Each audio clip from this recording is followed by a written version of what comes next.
Hi, Wesley. Thank you so much for joining me in this podcast episode. Really appreciate it. How are you today?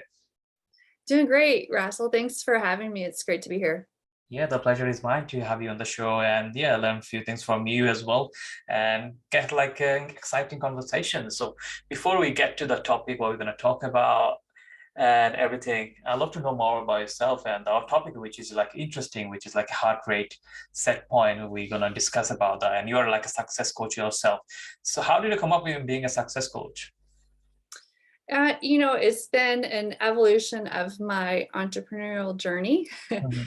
And when I really started to um, dive deeper into my own personal growth and that leadership journey about 10 years ago, it coaching midlife women entrepreneurs has really always been my passion Mhm. and even part of my previous business, but it started to grow beyond that and become more of a calling and to be able to, and I'll tell you why I do what I do, because that really gets to the heart of the things. My mission has always really been to transform the Yeah. lives of women by empowering them to let go of the stories that have held them back so Yeah. that they can step into that greatness. And so as the my previous business was evolving, my coaching business actually became a spin-off of that. And it truly has been that greater calling that has been pulling me forward in that. And when I help women in their business, Mhm. it's I really help them in um, in what I call four pillars Right. that really get to, be able to have that success that you really want without sacrificing what means most to you, what's most important to you. Yeah.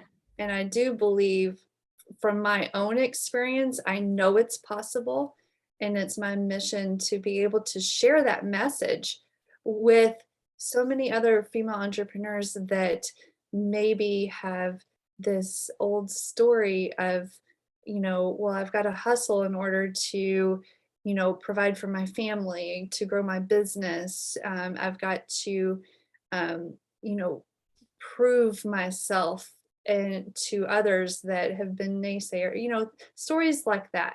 Yeah. And so that it really comes, their business and their life comes in into that soulful alignment. Yeah. So like you have like interesting journey for like being a coach for yourself. Is that like a female entrepreneurs you work with specifically, or like do you work with both male and female? I typically just I work with female entrepreneurs. Hmm. And the reason for that, well, it tends to be that's who is attracted to me. Yeah. And I've worked with one man before because it was a husband-wife arrangement. We were working on money blocks. Right. But yeah, I typically attract female entrepreneurs for this reason. It's like, they have a great strategy, but why are they not getting the results that they really want? And Mm. from my own personal story, I was in that same position back 8, 10 years ago where, you know, I knew I wanted to grow my business. And the thing is that it became this soul sucking business. and Yeah. it was taken away from my kids. I wasn't being the wife I wanted to be. And so I was like, I knew that there had to be a better way.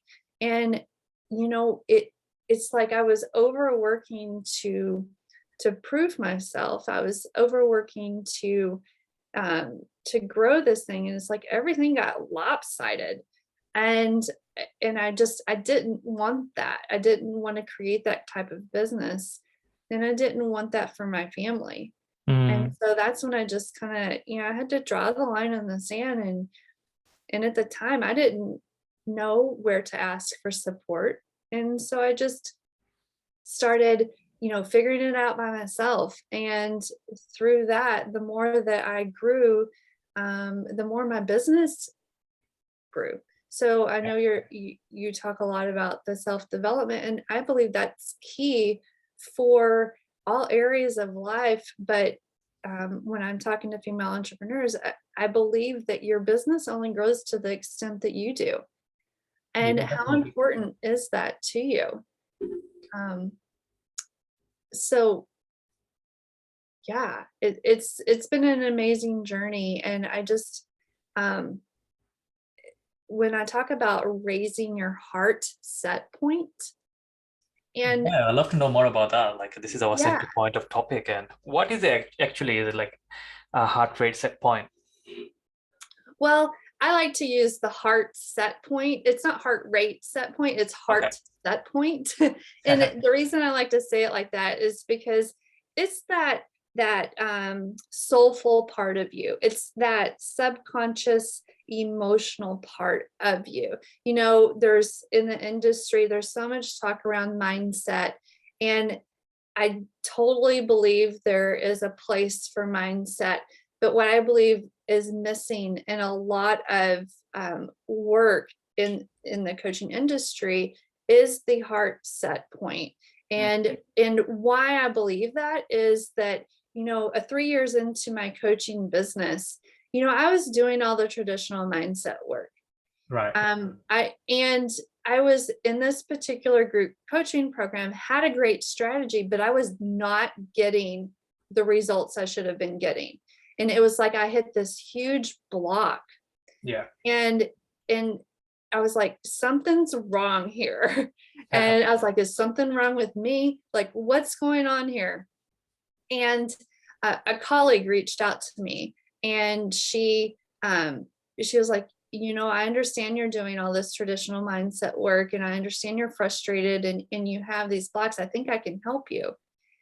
And Right. so I ended up hiring her, and that's really where we were doing the subconscious healing work, because I had trauma from a long time ago. I had stuck emotional experiences that were truly blocking me. Hmm. And through that journey, I was able to really heal on so many different levels. And when that happened, it was like a fog lifted. I like to call it an unveiling. I could Right. see possibilities and opportunities I couldn't see before. And it helped me also show up in a way that felt way more authentic. And it was like this new sense of freedom. And I didn't feel like I had so much weightiness to me anymore. And so the heart set point is that piece that is, deep within all of us, Mm. that holds, I like to call it or refer to it as like a colander, because you know how a colander has all those holes in it and lets the Yeah. water seep through. Yeah. And it's like we have these energy leaks, because our heart set point is only at a certain level based on old stories from the past, um, based on our how we see ourselves, what we believe to be true about ourselves, and in how that shows up in your everyday is that you know um, it limits your bandwidth. Mm. And a lot of, and I worked with women specifically, a lot of the weight that we're carrying around is emotional weight, because there's so many things pulling for our attention. There's so many spinning, I like to call spinning plates in the air. Yeah. And and it's that piece that when you're able to fill those leaky holes, energetic holes, you're able to um, show up in a more present way. You're able to have a greater sense of clarity and purpose. and you're able to um, s- be able to set those boundaries naturally that protect your time, your Mm. focus, and and you become more productive during your day because of that. Yeah. And I believe as you raise your heart set point, your bandwidth expands and you're able to um, grow that impact that you're called to make, in a way that comes from this servant leadership space. Right. Um, and and so that's does that help explain heart set point? Yeah, yeah, definitely. Actually, you said a lot around that. Like, actually, all of my question I was about to ask you, you just said all. So thank you for that. So yeah, I have like another question though, in terms of like, what is like actually energy sucking our day to day? Like, what do you see yourself like when you're running your businesses? You had to hire like the coach you mentioned. What was actually like ruining your energy in terms of like mentally? Like, is it like a day to day activity, or is like you living in the past, or too living in too much in the future? What was like actually wrong? If you would like to share. In that specific circumstance, Yeah. it had to do with my visibility issues and putting myself out there and Hmm. not feeling safe to do so.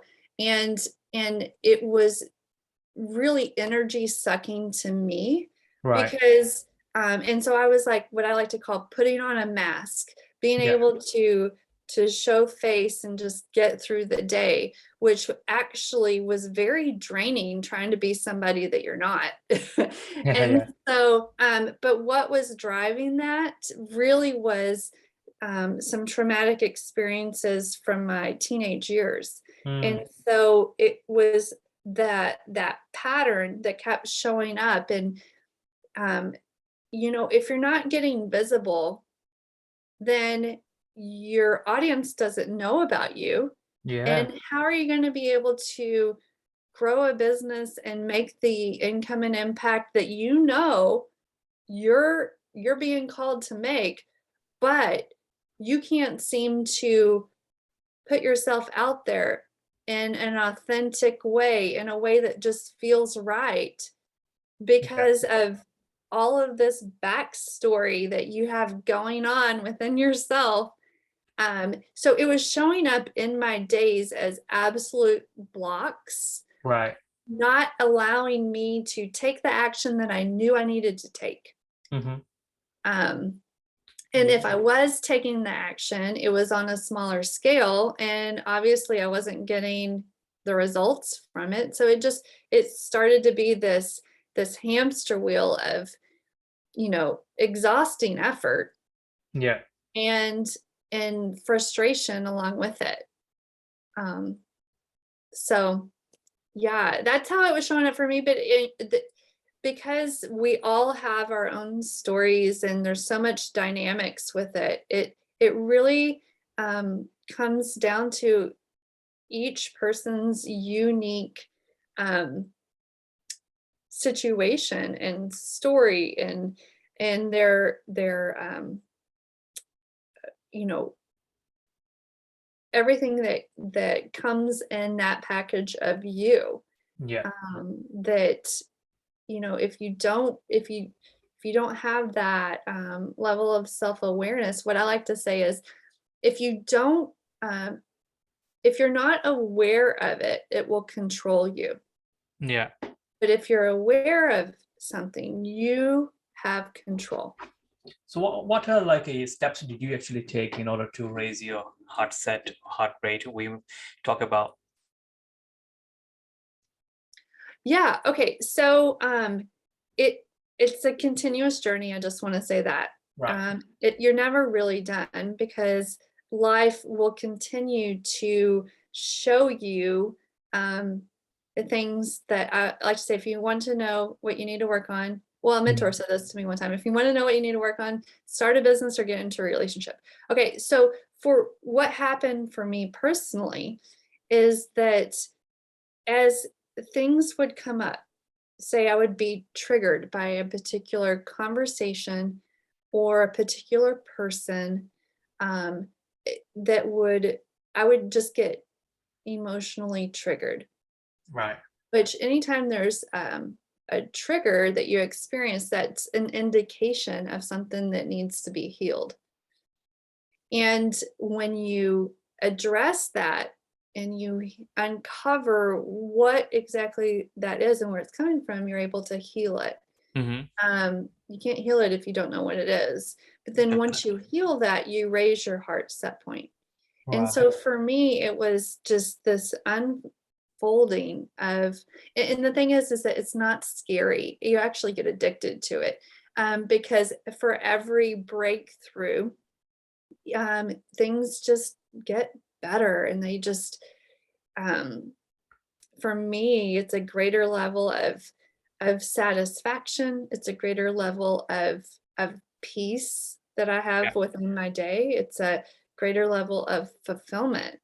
Um, and so for me, it's being able to acknowledge, what if I have a negative emotion, what is it? Yeah. Why is it happening to me? And what's behind that? And Right. so really dissecting what that is so that you can get a greater, you can reflect um, on what's behind that for you so that you can heal Mm. that piece. And So asking the right question, right? yeah, it's asking the right questions, but also being okay with whatever comes up, Right. and being able to um, look at it from a lens of love, Yeah. because it's just showing you what you need to address. Mm. And I think that's really important because I've heard, when people ask me what I do, I have actually heard the responses, "Oh my gosh, I would never wanna unpack, um, my story and, I just to drudge up stuff of the past," and it's Yeah. not like that, and I just wanna share that it's not drudgery. It's Mm. not, this painful process. It's actually the opposite. Right. And it's because if you're open and ready and really want to, um, be able to empower yourself and then expand in a new way, then shining lights on that piece within you that has just laid dormant for a long time. Like, the reason I work with midlife women is because it's like the gunk of our last 20, 30 years is coming up and it's showing itself, Yeah. um, in your business. And so being able to shed light on those things, it it's a very, loving, healing process that is, not painful at all. Um, Yeah. and, and once someone experiences that, 10 times out of 10, it was like, oh my gosh, I wish I would have done this sooner. But the thing is that you do it now and you've got everything in front of you to benefit. Mm. Yeah. Thank you for sharing that. So, Wesley, we're coming to end of this podcast. So, it's been a great pleasure learning so many things from you as well. So, those listening, if anyone interested to learn more about you, your program, where's the best place to find you? You can find me on my website at wesleyreece.co. And I mainly hang out on the social network of LinkedIn. If you're over there, friend me over there and let's have a conversation. Yeah, thank you for that. So, it's been a pleasure having you on the show, and it's been a great chat with you. So, I wish you best of luck with your life and the career as well. And I hope you have a wonderful day ahead. Awesome. Thanks, Russell. Same to you. Thanks for having me. It's a pleasure is mine. Thank you. So that's a wrap, guys. Thank you so much for listening to this podcast. I hope you got some value from it and enjoyed the podcast as well. I I'd love to if you go and check Wesley's website or reach out to her on LinkedIn, it'll be great. So you can have a chat or learn more about her. And yeah, until then, I'll talk to you in the next episode. Take care.